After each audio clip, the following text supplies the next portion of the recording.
Have you ever wondered what a man truly gives when he lays with another? It's not just his body, not just his strength. What he offers, often without even realizing, is the soul. A soul quietly starving for affection, for recognition, for the feeling of finally being enough. But society taught him to call it desire, to perform, to conquer. And in that theater, the truth was buried, that behind every lustful glance may live an ancient ache, and that what we call intimacy is often just the shadow's silent cry for wholeness. Carl Jung saw this clearly. He didn't see sex as mere instinct. He saw it as a ritual of the psyche, a portal where the conscious meets the unconscious. He once said, "Every act of intimacy reveals more than it appears." This is not a story about sex. This is a story about the soul, and about what happens when a man gives his soul away, piece by piece, without even knowing it. Carl Jung never viewed desire through a narrow biological lens. For him, it wasn't simply about reproduction or animal drive. Desire was symbolic, archetypal, a gateway. In his view, every act of intimacy was a bridge, not just between bodies, but between dimensions of the self, the conscious and the unconscious, the seen and the buried, the persona and the shadow. He wrote, "The unconscious is not just evil by nature, it is also the source of the highest good." To understand male desire, Jung insisted we must descend into the psyche itself, into the symbolic landscape where instinct is shaped by trauma, archetype, and myth. Because what most call lust, Jung saw as a message, not a message of the flesh, but of the soul. This is the first sacred truth. Desire is not born in the body, it is born in the psyche.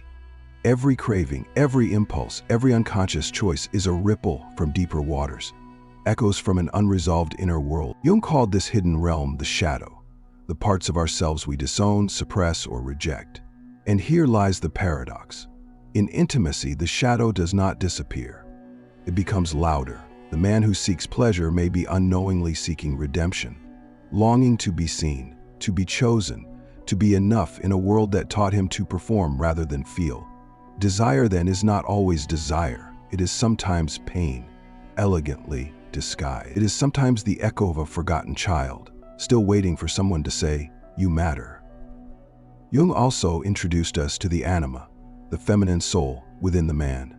He believed that no man is whole until he recognizes and integrates this inner feminine, not as weakness, but as sacred balance. Without it, he projects his need onto women, chasing shadows instead of connection, creating gods and monsters out of lovers who were never meant to hold such weight. He wrote, "The man who does not confront his anima becomes possessed by it." And so many men live haunted, not by their partners, but by their unmet self. They do not seek union, they seek compensation. They do not make love, they perform abandonment. This is why so many relationships collapse, not from incompatibility, but from invisibility. Because when a man does not know himself, he cannot see the other. He does not touch her. He touches his hunger through her skin. Intimacy becomes a mirror. But mirrors only work when one is willing to look. This is not psychology for textbooks. It is a living truth, one that demands we stop asking, "What do I want?" and start asking, "Who is it within me that is wanting?" Until we ask that, every kiss will echo with confusion.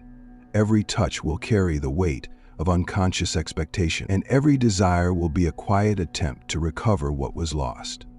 Not in the world, but in the self. Carl Jung once said, "Until you make the unconscious conscious, it will direct your life and you will call it fate." And nowhere is this more painfully evident than in the realm of desire.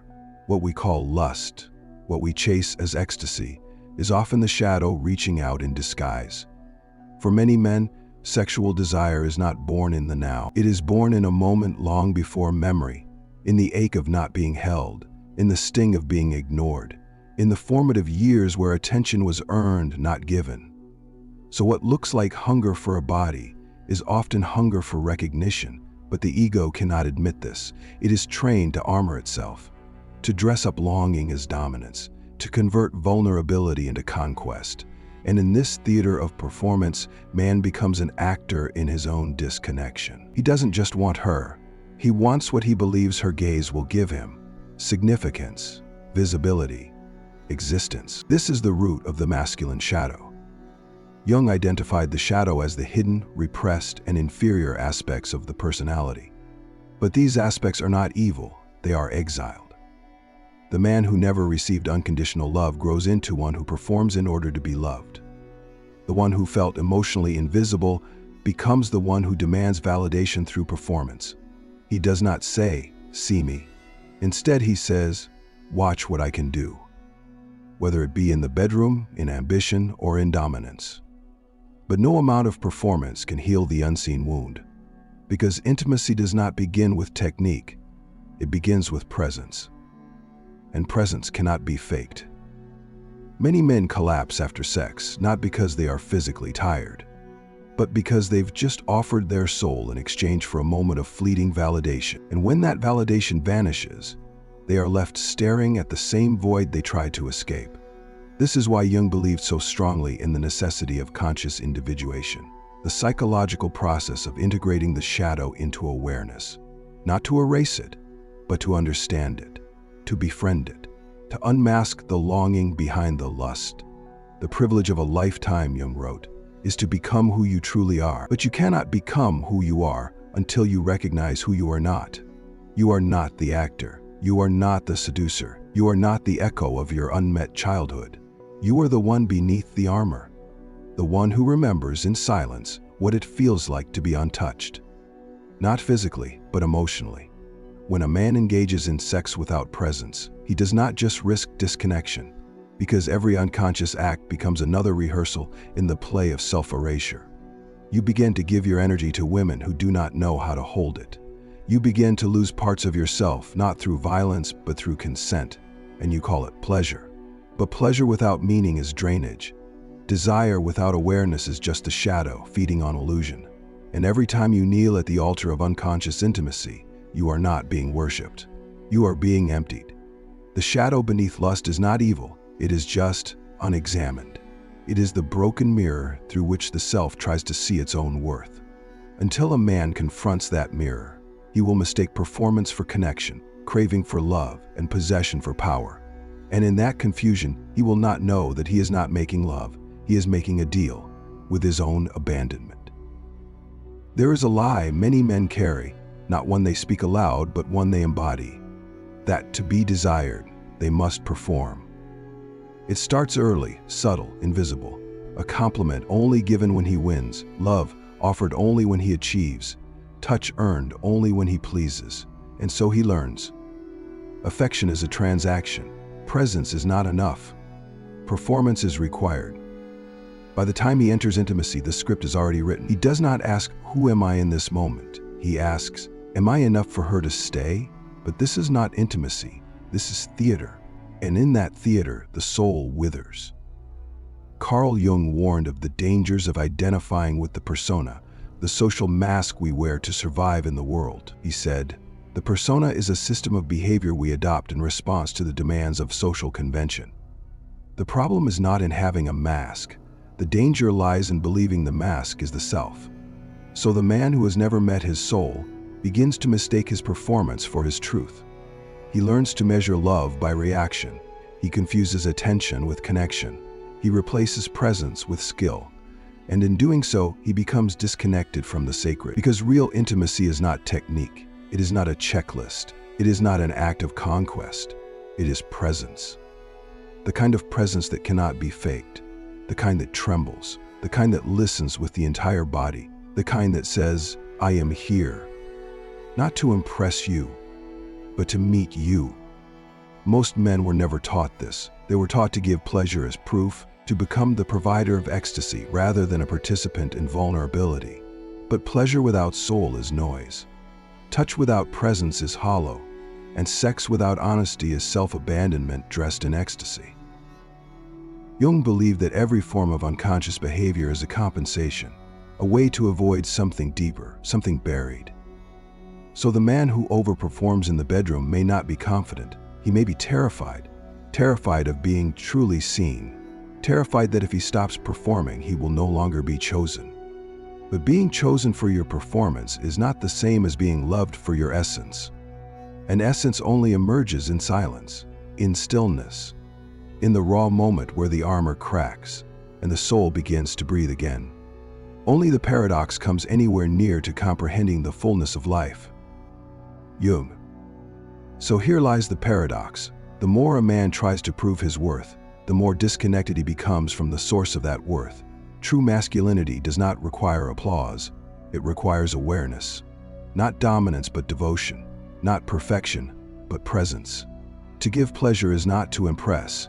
It is to meet another at the threshold of the sacred. It is to hold the moment with reverence, to become an open space where both souls can show themselves, flawed, raw, unhidden. And in that space, there is no performance, only truth. Only the body as oracle, only touch as revelation, only desire as a mirror, not of hunger, but of remembrance. Carl Jung once wrote, "We are not only responsible for what we do, but also for what we fail to do. And in the realm of intimacy, what we fail to see is just as powerful as what we touch." We are taught that sex is physical.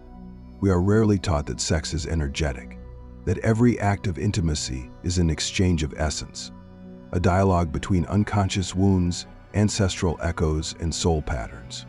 We think we are entering bodies, but we are entering stories, lineages, traumas, spirits still unresolved. Every touch is an invitation. Every climax opens a portal, and not all portals lead to light. When a man merges with a woman who is emotionally fractured, spiritually disconnected, or unconsciously chaotic, he is not just embracing her pleasure, he is embracing her imprint, her unresolved grief, her forgotten lovers, her attachments, her demons, her ancestral pain. And unless he is awake, unless he is rooted in presence and spiritual discernment, her chaos becomes his confusion. Her void becomes his fatigue. He leaves the bed drained, not from effort, but from contamination. Jung might say he has absorbed an unconscious complex, a cluster of emotional energy charged with meaning, history, and instinct. The result? A man finds himself lost in apathy, disconnected from direction, haunted by a sadness that does not belong to him, and he cannot explain why, because no one told him. That sex is not just pleasure, it is permission. It is a door, and every door leads somewhere. This is why energetic discernment is not just spiritual rhetoric, it is psychological necessity. The unconscious does not differentiate between good and bad. It simply absorbs. So every time you enter someone, you are not just entering the moment, you are entering her field. You may be engaging with 10 years of unprocessed heartbreak, or with inherited beliefs about love, power, abandonment, and if you do not anchor your own field first, you will merge into hers, leaving your sovereignty behind. This is not metaphor, it is psychic law. In tantric and esoteric traditions, mirrored by depth psychology, the body is an oracle, and sexual union is a spiritual ritual, one that either leads to deeper integration or spiritual erosion. Where wisdom reigns, Jung said, there is no conflict between thinking and feeling, but where unconscious lust reigns, feeling becomes chaos and thinking becomes fragmentation. This is why the man who craves touch out of emptiness rarely receives healing. Instead, he attracts dissonance. He opens himself to women who do not see him, not because they are cruel, but because he is still invisible to himself. And so, unconscious intimacy becomes an emotional gamble, not of love, but of identity. Because with every unconscious merger, he trades a piece of his presence for a drop of validation, and this trade is never balanced. It always ends in energetic debt. In a world obsessed with the act of sex, few speak of its potential as medicine, fewer still of its capacity to awaken the self. Carl Jung did not view intimacy as mere indulgence. He saw it as a sacred channel of individuation, a path through which the soul comes into wholeness. The meeting of two personalities, Jung wrote, is like the contact of two chemical substances. If there is any reaction, both are transformed. But reaction without awareness is combustion. Only presence, deep, unarmored presence, can transmute desire into transformation. This is the turning point, when sex becomes a ritual, not a performance, not an escape from self, but a return to self. In conscious intimacy, the goal is not to conquer, impress, or validate. The goal is to see and be seen, without defense, without mask, without myth. To touch another body is simple, to meet their soul without collapsing into your own wounds. That is sacred work, because when two people enter each other consciously, they are not sharing flesh, they are sharing frequency. They are entering the field where shadow meets shadow, where archetype meets archetype, where the broken child and the buried feminine are no longer hiding. In that space, performance dies, and truth begins. The man who once gave pleasure to prove his worth now gives presence, because he knows it is his worth. He no longer touches to impress, he touches to connect, to feel, to remember. Remember what? That he was always enough, even when he was empty. That he was always whole, even when fragmented. Jung taught that healing requires integration, not escape. And conscious intimacy is the fire in which all fragmented parts are invited home. But this is not safe work. It is not gentle. It is not romantic in the way fantasy prefers. Because before you can be reborn, you must be revealed. And to be revealed, you must be willing to stand emotionally naked in front of another soul without needing to be admired or desired, only seen. And when that happens, something ancient begins to shift. The nervous system softens, the body no longer performs, the breath deepens into rhythm, and for the first time, perhaps ever, intimacy becomes rest, not effort. Your vision will become clear only when you look into your heart. Who looks outside dreams, who looks inside awakens. Jung.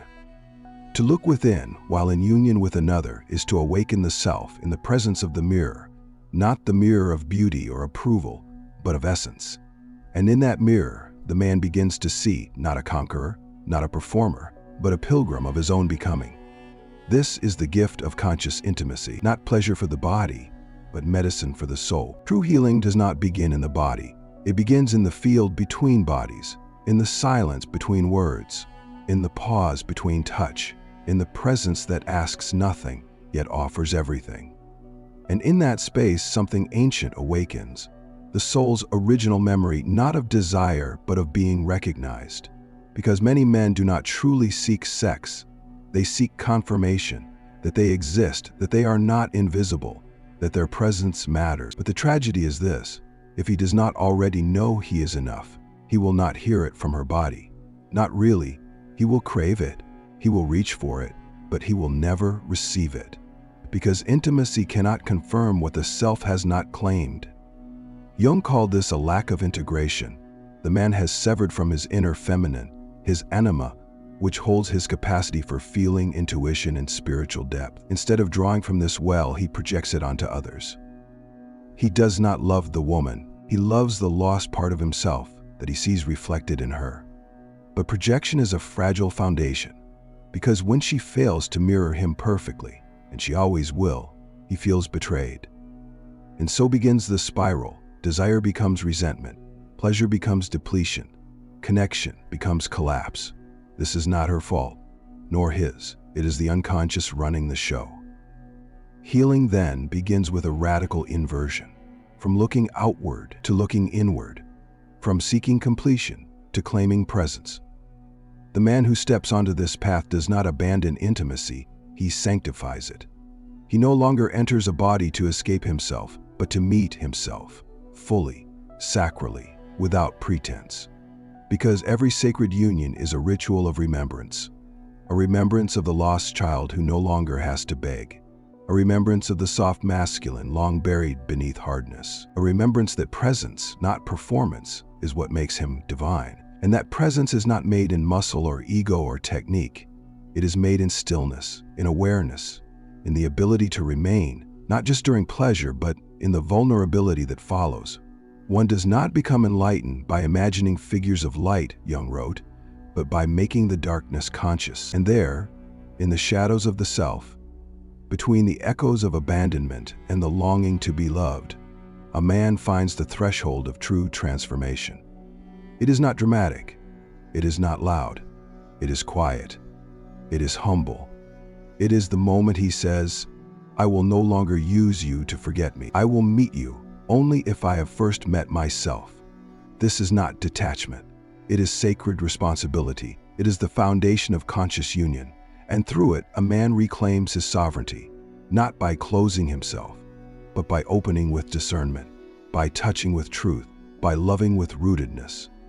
From this place, sexuality becomes ritual, desire becomes invitation, and love, no longer a transaction, becomes a mirror of wholeness. At the end of all searching, beyond the pleasure, beyond the performance, beneath every craving and collapse, a man must return, not to a lover, but to himself. This is the hidden teaching behind Jung's shadow work, that all things we seek in the other, love, safety, affirmation, presence, are reflections of what we have not yet claimed within. The greatest betrayal is not what others fail to give us, it is what we abandon in ourselves to receive it. So many men remain trapped in a silent ache, haunted by a question they don't know how to ask: am I enough without being needed? And the answer does not come from applause, sex, or achievement.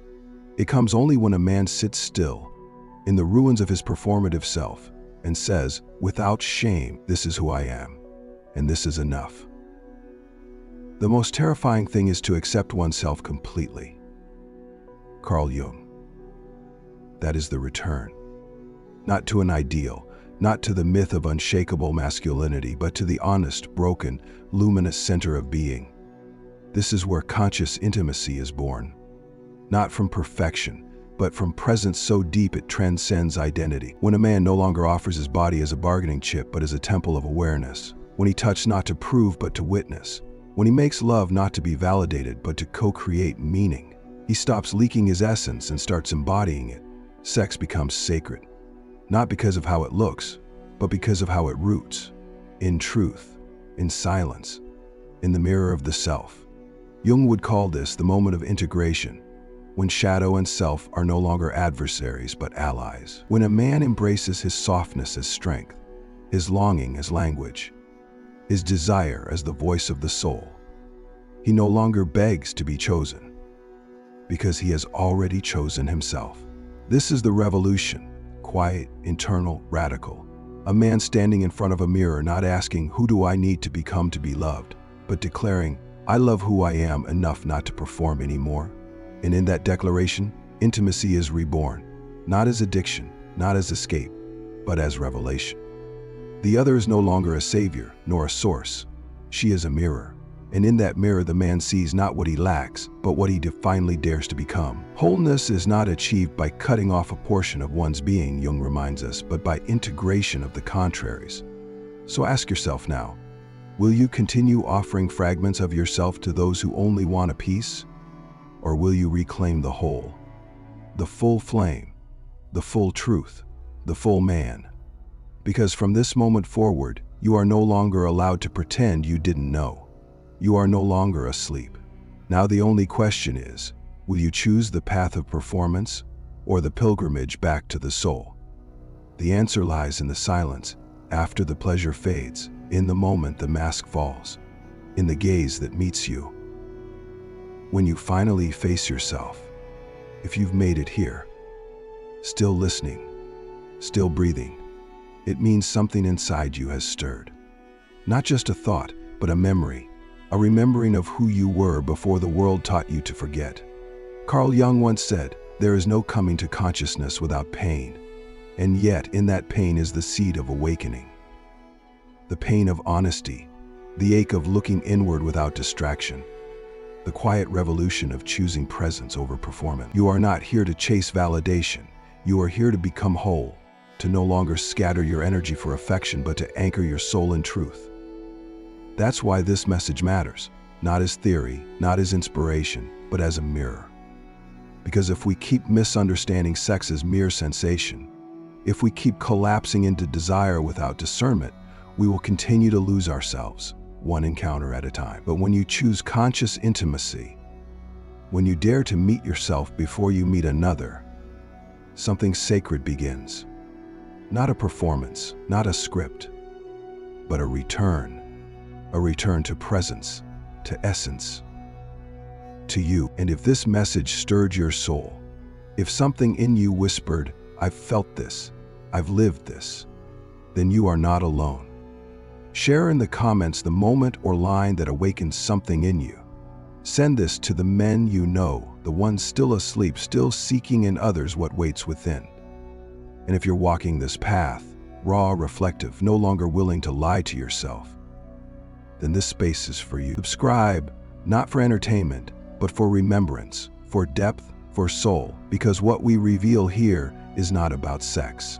It is about the sacred responsibility of being fully alive, of reclaiming your body, your energy, your truth, not as performance, but as presence.